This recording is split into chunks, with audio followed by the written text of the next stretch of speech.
All right. I was hired as superintendent in May. I had been the superintendent in School Union 76 for the previous 5.5 years.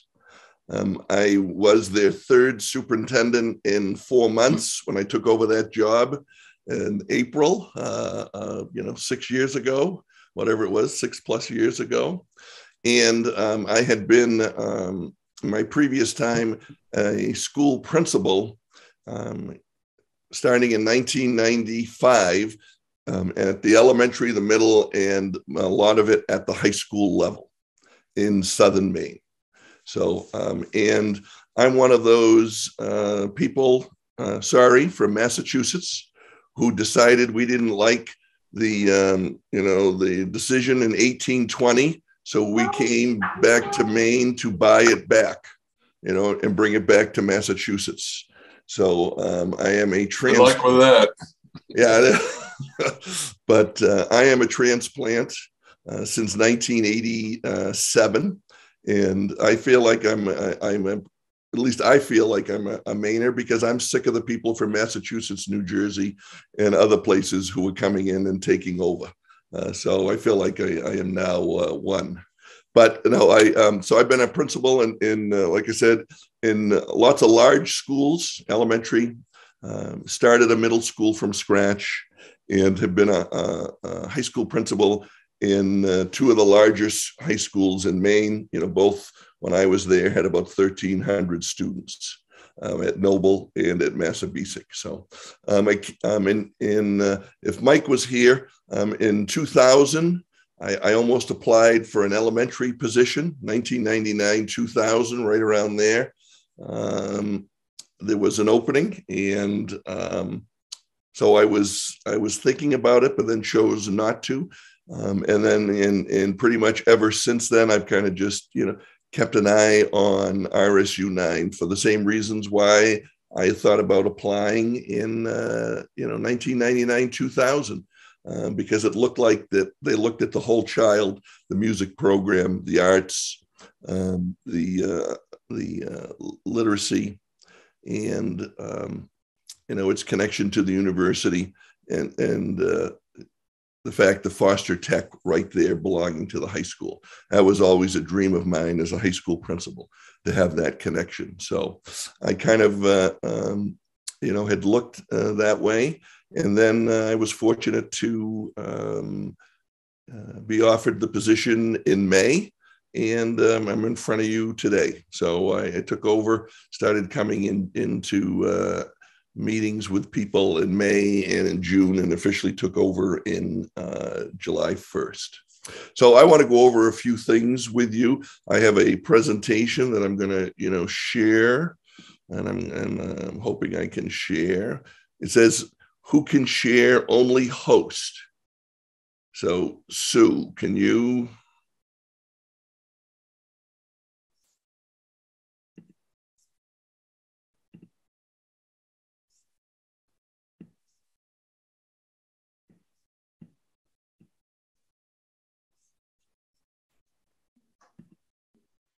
All right, here we go. Thank you. And let me just, I want to get to slideshow, play from start. All right, so I want to give you a little update about how things are going. I was fortunate to speak with you in, I think it was July, late July, early August, when I joined the organization, thanks to Lisa Laughlin. And, right there it was the summer of hope, and so it was the summer of hope. And I didn't, and unfortunately I stepped on those rose-colored glasses that Dennis talked about. And, so, I was welcomed as I thought I would be, and people were very welcoming. And we had some really good hopes for maybe we could get back to regular in instruction the way it used to be in the old days. And, on the concept of, obviously the purpose of life is to contribute in some way to making things better. That's kind of feel like what schools are supposed to do.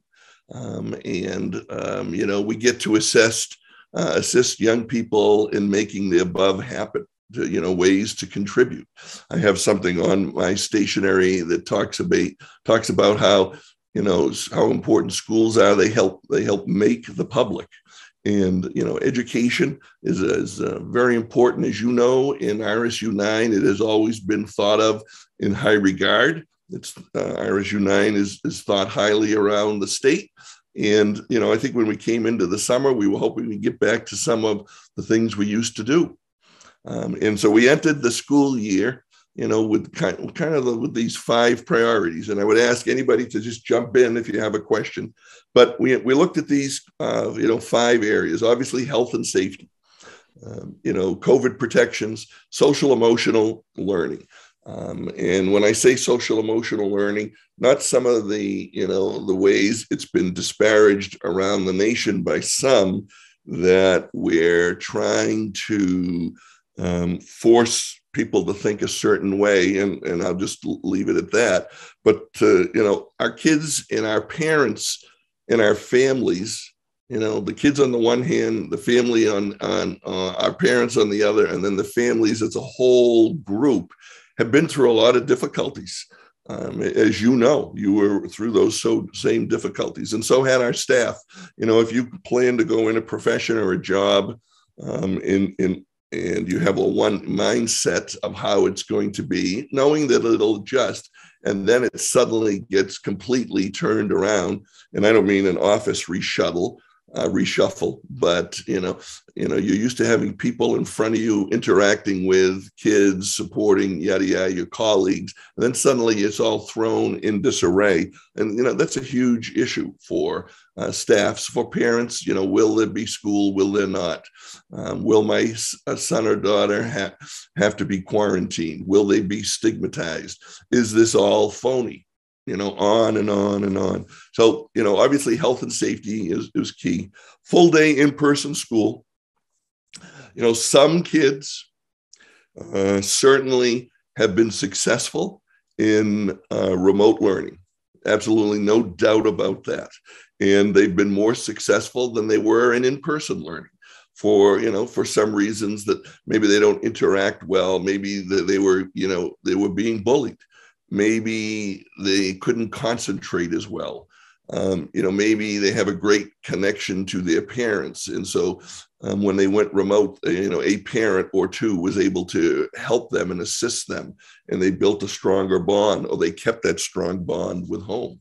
So, there were some kids that remote learning, was successful. But a large majority, it was, you were wading through the water, and it wasn't overly successful. So we wanted, full day in-person school, not only for learning, not only for social emotional, for the family unit, but also for our economy, as you guys know. Communication was an area that some of you know better than I, had been an area of concern in the previous couple of years. And so communication needed to be key. Recruitment, hiring, and retention. We're an organization, a learning organization, a business of, $40 million when you consider grants and other things, with 500 employees. And when I took over and was appointed, we had 80 plus openings. A lot of that because of retirement, some of that because people had enough of the previous year. So we had a lot of openings. And what we found during the summer and into the fall, at least in the summer, one of the concerns from administration, even from the business office, was the recruitment strategies we were using were not all that effective, because in the previous couple of years, we had been in the 30 or so openings that never got filled during those years. But 80 was a lot because we had a lot of retirements. Well, we got that to 50.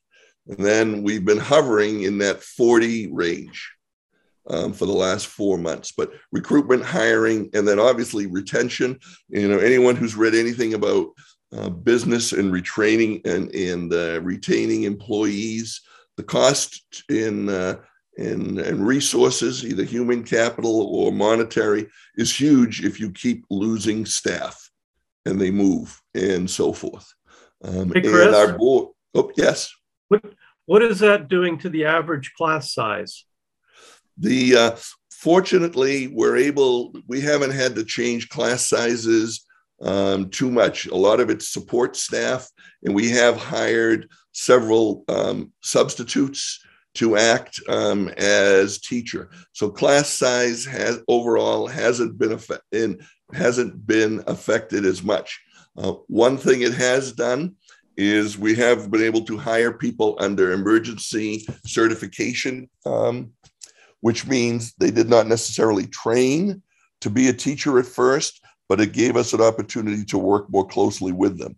So, class size overall has not taken a hit, but the kind of care and support that we need to give new staff has increased dramatically.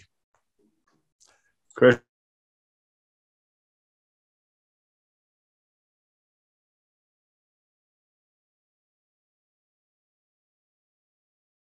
Schools found it much more difficult to actually get substitutes to come in with the situation that we're now living through? Yes. It is extremely difficult to get subs. We've been fortunate that with some of our long-term subs, we've hired some of the positions that we had open, that some of our retirees came back. Some of them have subbed. But daily substitutes are very difficult to find. And some of the substitutes we were able to use in the past, took on long-term substitute roles. So every day at each of our schools, administrators and admin assistants are rotating. All right, who am I going to move into this hole? Who am I going to put over here? And, when we look moving forward over the next month or two, that's one of my biggest concerns in trying to keep our schools open, will be not shutting the whole district down, or going remote. But, we came close last week to the Mallet school, maybe not being able to have school at Mallet because we had a number of people out because of COVID and because, our numbers were already reduced. So we're on that edge when it comes to that. So thank you for that question. And then learning interventions. One of the things that in every position I've ever come into, and I kind of my role in many districts has in every place I've gone has been to come into a situation that is in difficulty to some extent. And as you know, there had been some difficulties over the last few years here. And, Monique Poulin became the interim superintendent. And so in coming into any school situation, learning interventions is always an issue that I have found at every single place that's a mess to some extent, not coordinated. And, we had things going on at schools where, that were positive, but not coordinated, not based on the same kind of learning. There could be a totally different kind of system set up in one school as another, based on a totally different kind of data set and so forth. So learning interventions, that means helping those kids who are behind. That was a focus area that we put a lot of time this summer in, to looking at what we do, how we do it, and, how do we better coordinate that, especially for, kids in difficulty and our special ed kids. So, how are things going right now? Well, a boat doesn't move forward if each one is rowing in their own way, right? I think we all know that.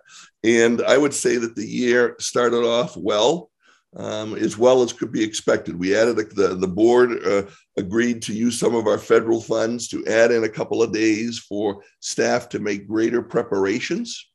And that really worked to our advantage.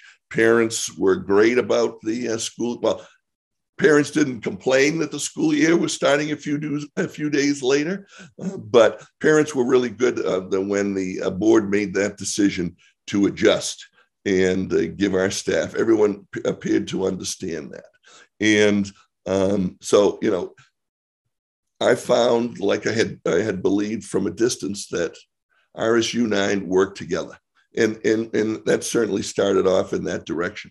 So, the spring and summer of hope turned into August concerns, and unexpected September expectations, some community concern. One of the things, I think several of you from the business community will know, and I know from running large public entities, is that Maine sometimes seems to be 6 to 10 months behind what happens at the national level, and then is 6 to 10 months pulling out of a recession or whatever later than the rest of the country. And some of the negativity that we saw across the nation at school board meetings and so forth, we got some of that in September and October, with concerns about some of the expectations, First Amendment rights, masking, and how it's hurting kids and so forth. So, there was some community concern that was voiced, but there appeared to be a lot of quiet support. And we did not have some of the issues, unfortunately, fortunately, that unfortunately happened to probably about a dozen school boards around our state, where either school board meetings were ended before they started, were interrupted because of negativity, and where threats and police had to remove people. We never got to that point, which was really good. And that's one of those things where I say quiet support. And the board really worked hard to be a team, and we have a great chair. Carol Coles is a great chair who has really worked with everybody to try and have everybody work together and see a common direction.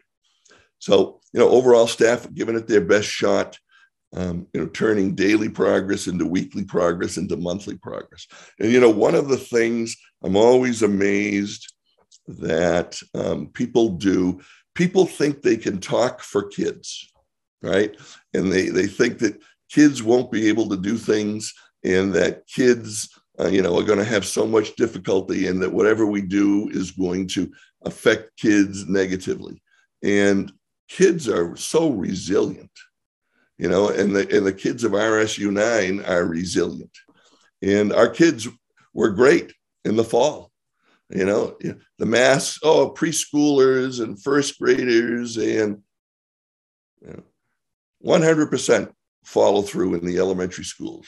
98% follow through with the expectations in the middle school.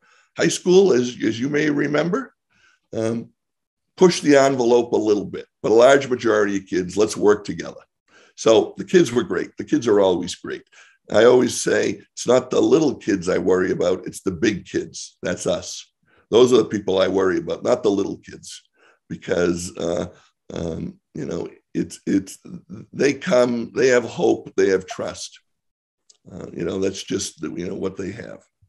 Well, and I've lost. There we go. So early winter, the fall of focus turned into November worry. Growing community enough already. I think, as you saw and have seen, just enough already. Staff, parent anxiety and fatigue. And our goals were turning hourly success into daily success into weekly success. Going day by day, more so than we had were thinking previously. But our kids were great. Just the kids continue to be great. And, we're so fortunate for that, and I really believe this, individually we are one drop, but together we are an ocean. I will just say that in November, a couple of, there may have been a couple of earthquakes that added a couple of rivers, that maybe that ocean became a little smaller, and drain some of the water there. But overall, still a strong group. Our kids, our people continue to be focused on helping kids like these. Helping all kids. Kid-centered, helping kids like these Dennis, you'll appreciate it. They get all of their good looks from their mother. Thank you. You don't need to say anything more. And, you know, we in RSU9 need to remember, you know, why we do this work, you know, because we know that each of our kids is born with the ability to make things. This is a picture. It's probably about 10 years old, 10, 12 years old, a former staff member. They had their first child, this huge, big guy. They had their first child. This is the first picture with him holding his son in the hospital. One of the most beautiful and precious pictures I think I've ever seen. And if you knew this guy, the first thing you would have said is, oh my God, he's going to drop the kid. But he did not. He did not. But, you know, also because I'm a firm believer, and this is part of the battle that's going on in the United States right now, as you know, and that's all I'm just going to say, is that public education supports the principles and values of America. You know, Jefferson, Adams, Madison, were all believers in educating the public and how important it was to educate the public. And so have many others believed in that. You could go on and on of the great leaders. You know, you read what Lincoln said about public education. You read what, just many people felt about public education. Very important for the good of the whole. You know, maybe some different goals, but still good for the whole. But it is based on credibility, you know, and there are, you know, what I would say, I would use some of an educational, someone who works a lot with data, John Hattie, looked at credibility from a student perspective. How does a student determine credibility in the people who work with them? And there are 4 factors he found. Trust. Well, you know, that's number one. Obviously, that's number one in almost everything. Competence, dynamism, and immediacy. Do they affect and support the person, the student, when they need it? You know, and if we're not perceived as this, people turn us off. And so when you look at those, some of the present positives right now, we still appear to be united in our common cause. I think the enough already has got me worried, but I still feel like in RSU9, we're still together.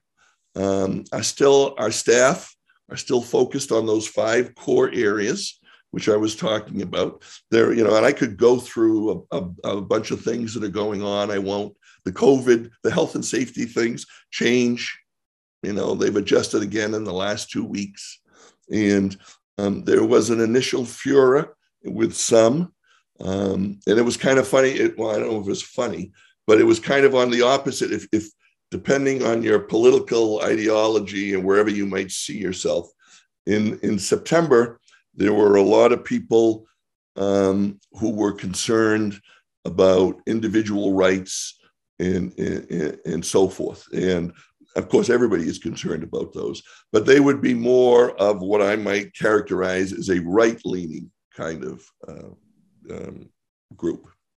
And now the last few weeks, it's the other side of the pendulum that is concerned about sending their kids into public school, people who are working in school, up as public school, and their safety. And why isn't the government or the school department putting in more protections? Why are we lessening things?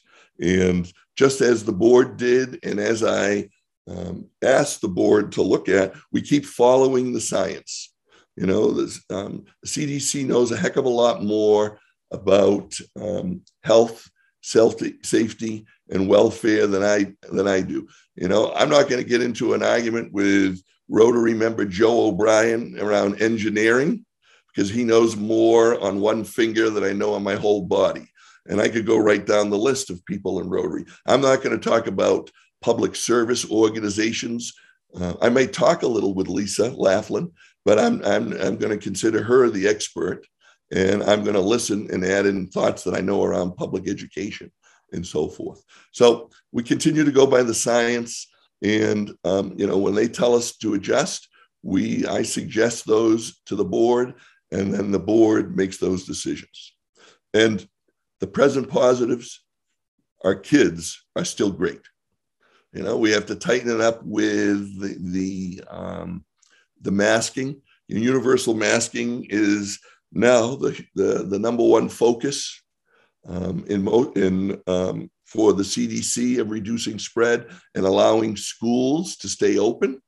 And so we have to adjust a little. Well, I don't want to say adjust. We have to turn up the temperature a little on those who are giving us the most difficulty. When it comes to masking in schools, and it's a very small group, and we got to work in a kind, caring fashion with them and offer them alternatives. And that's what we're doing. So concerns, our school community becoming like other places in the U.S. we see on the news. We do worry. Our board worries that negativity could become alive and well, and those screaming matches and the hate and vitriol that's been sent at staff members, nurses, school principals, the board. Oh yeah, and the superintendent, Dennis. Just I know you want me to add that in there. Would be, was that going to come back? And so present concern for me, are we losing hope? Will we lose the quiet support? Staff losing hope. I totally get it when I hear, everybody has to go to work, suck it up. And, and I understand that. And I believe that with proper safety protocols, we can all continue to go to work. There's no doubt about that. But, it is different when you got 20 people in your face all day and you're asking them to fix their masks or whatever. It is different if you see 80, 90 people who are all within, can be within 3, 4, 5 feet of you with 4 class changes. It is different. It does make it difficult on staff when it comes to the health situation. Students losing hope. Oh my word. This would be number one, of my concern. We're not seeing it yet. I'm amazed when I go into schools. Well, I won't say amazed. I'm overjoyed and uplifted when I go into schools and see all of the kids, especially K through 5, and they say hi to you, good morning, whatever. They're right there. They're focused. I don't see people going, ooh, and in the high school, in the middle schools, looking you in the face, saying good morning, answering you back. So there's a lot of good that's going there. And, can we continue to turn daily progress into weekly progress into monthly progress? We're at an important crossroads in the United States, as you know, and the stuff that we see that's happened in other places in the country, that has a chance of jumping right out at us here. So, that's a concern, and I use this on my signature, and when the world says, give up, hope whispers to you, try it one more time. You don't want to lose hope. We don't want to lose any of those letters. And, that's what we're working towards. Several of our staff have made it their life's work in RSU9. Last year, with retirements, we had over 600 years of service to RSU9, not just to education, but over 600 years of service to RSU9 retire. And they have been replaced by people many of whom are coming back home, many of whom have said, you know what, I'm looking at my life. I want to change my thought process. I want to go see if I can go work in schools and help kids. The state has been really good to allow emergency certificates. And that means giving people an opportunity to teach if maybe they have a strength in that area, but, didn't learn to teach. And so that then means that we have to help them. But you can't, I was talking to somebody yesterday, you can't teach caring of people who come to work for you. You can't teach goodness.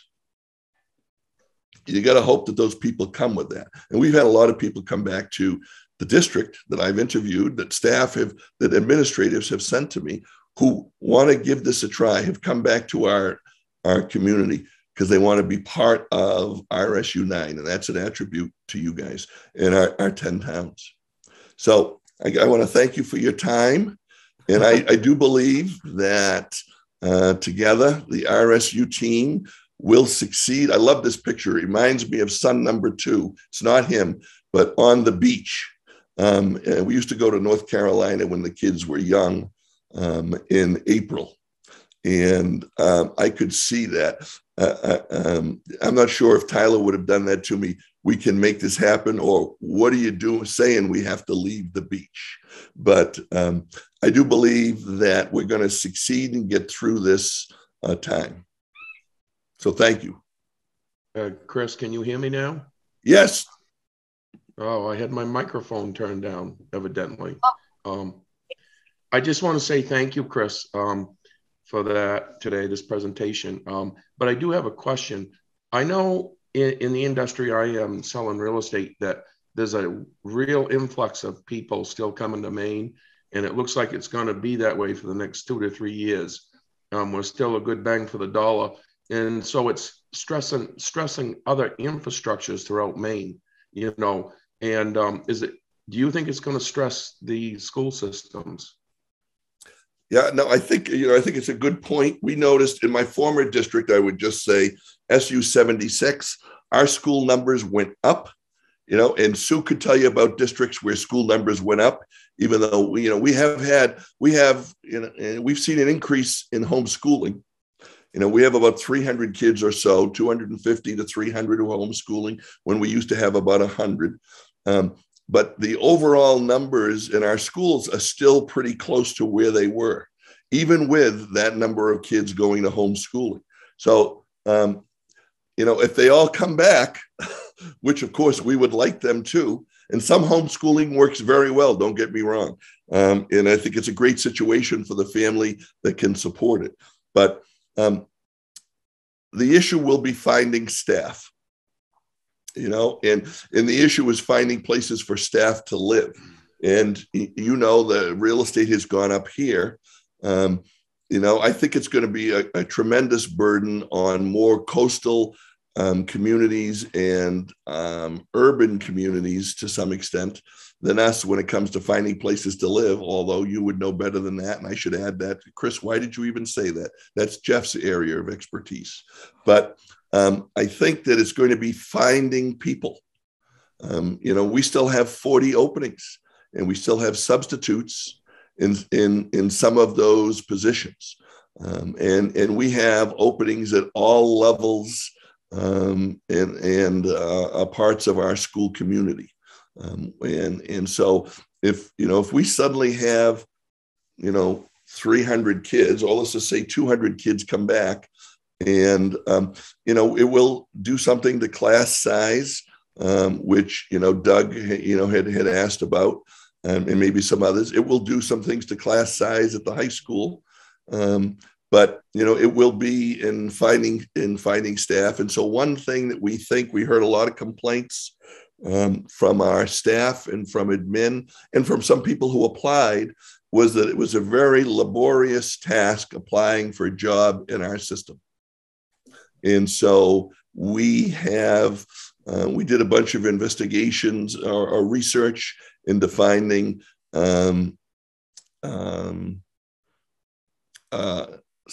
new product to help us out and to change processes. So we're hoping that new product will allow us to offer positions to people more quickly, cut down on the paperwork, cut down on this having to be moved here to here to here. So we are hopeful that that, along with what RSU9 is about, and since it is a very broad, diverse community, that will help us. But a big thing for us is going to be recruiting early and often, and the way we do that. And then, as I said before, retaining people. We have to start acting like businesses who do their best to retain people. Because if we don't, then we're just going to keep that rolling go, and then we'll be in big trouble. Hey, Chris, Yes. is there still a mask mandate for kids that play sports? Yes. Yep. Okay. I think we have time for one more quick question. If anybody else has a question. Now, I've got several questions, actually. Just a quick comment on what have you seen for graduation rate and college attendance over the last couple of years? I haven't heard that the college rate dropped, but our dropout rate did increase. We had 30 or 40 more dropouts at the high school than we had in previous years. All right. And this may not be a fair question to ask you to comment on this, but I noticed what the Lewiston school systems are doing is asking for reduced number of days from the Department of Education, which to me seems like a pretty backward way at going about it, since we're already a state that has one of the lowest numbers of required days of attendance. But I don't know if you want to make a comment on that, but we have the smallest. We are tied with 3 states for the smallest school year, 175 days. Most states are 180 to 185 to 190.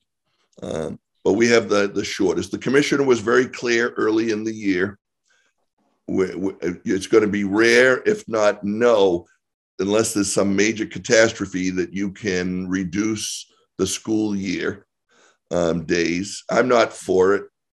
The board will make the final decision. But, we're going to do everything we can to come to school every day we're supposed to. Very good. And now that is twice during this discussion that you have said the board makes that decision. And I am pleased to hear that. We've not heard that in the past. So I think that's a great step forward. And I highly commend you for that. The only other thing I was wondering about is what can be done as far as being able to check in on those who are doing homeschooling. We are unfortunately witness to a neighbor here who I would say their kids are homeschooled, but I don't see any of it happening. Yeah, and the quick answer here is the state changed some of the expectations a few years ago. Maine has the worst law in the country for attendance and homeschooling expectations. I'll just say that. That's my opinion. I'd like yours, but it's got the worst law in the state and for attendance and homeschooling. They did change the rules to make it so that parents would have to show proof. And so it really is in the state's overview. The one thing I can tell you is that when kids come back from homeschooling, and I want to make it clear, I would say probably 1 out of 10 homeschooling situations be great in my 35 years, where parents do a tremendous job. And maybe I'd even go 1.5 out of 10. The parents are totally focused, whatever, great. A lot of the time it's either because of the effort or they have the means, right? And so the thing that a school system has to do is, what are you going to do when they come back? And are you just going to put them, say, oh, it's your 3rd year, you're supposed to be a junior, this is what you have to do? Oh, sorry, you failed. Or do you adjust the program for them, talk about 5 years, adjust some of the expectations? And that's the key. We don't at the district level have any control over homeschooling other than we get notified that they're going homeschooling. I'm assuming and I'm hoping that the Department of Ed has been able to put a few more resources into checking on this, but until the laws change, there's not much that can happen with that. But the biggest thing we can do, and Sue could tell you and others, is that what do we do when they come back? Like I said, and, a couple of things, we hope to be able to get February school during the break for some kids who are behind, April school, obviously summer school programming. We have an excellent adult ed program. Nancy Allen, who's the director, is doing a great job. So we got to work on a whole plan. And that's what I've done. We've done in other places. And that's what I think we have the pieces here to do, of how do we help kids catch up. But that's the best we can do under the current law. Well, because I'm personally witnessed homeschooling because our daughter and her husband homeschooled their two daughters. And I can say that they are among the 1.5 out of 10 that you said is very successful. The oldest daughter graduated from American University and took only 3 years to do it, and is now teaching in Salt Lake City. And the younger daughter is in her first year at USM in nursing, and her first grades came through straight A's. So something worked there. Yeah. And public school is supposed to be the great equalizer, right? That was the whole point of public school, to give everybody a shot, because the people who have means or make the effort, can do it. Their kids are always going to find a way to succeed. It's how do we help the others? So I appreciate you bringing that up. Thank you, Christian. Thank you. Thank you very much, Christian. Christian, I'd like to share this recognition of service. And thank you very much for being our guest speaker this morning and bringing us up to date on what's going on in RSU9. We'll get this in the mail to you. So thank you very much. Thank you.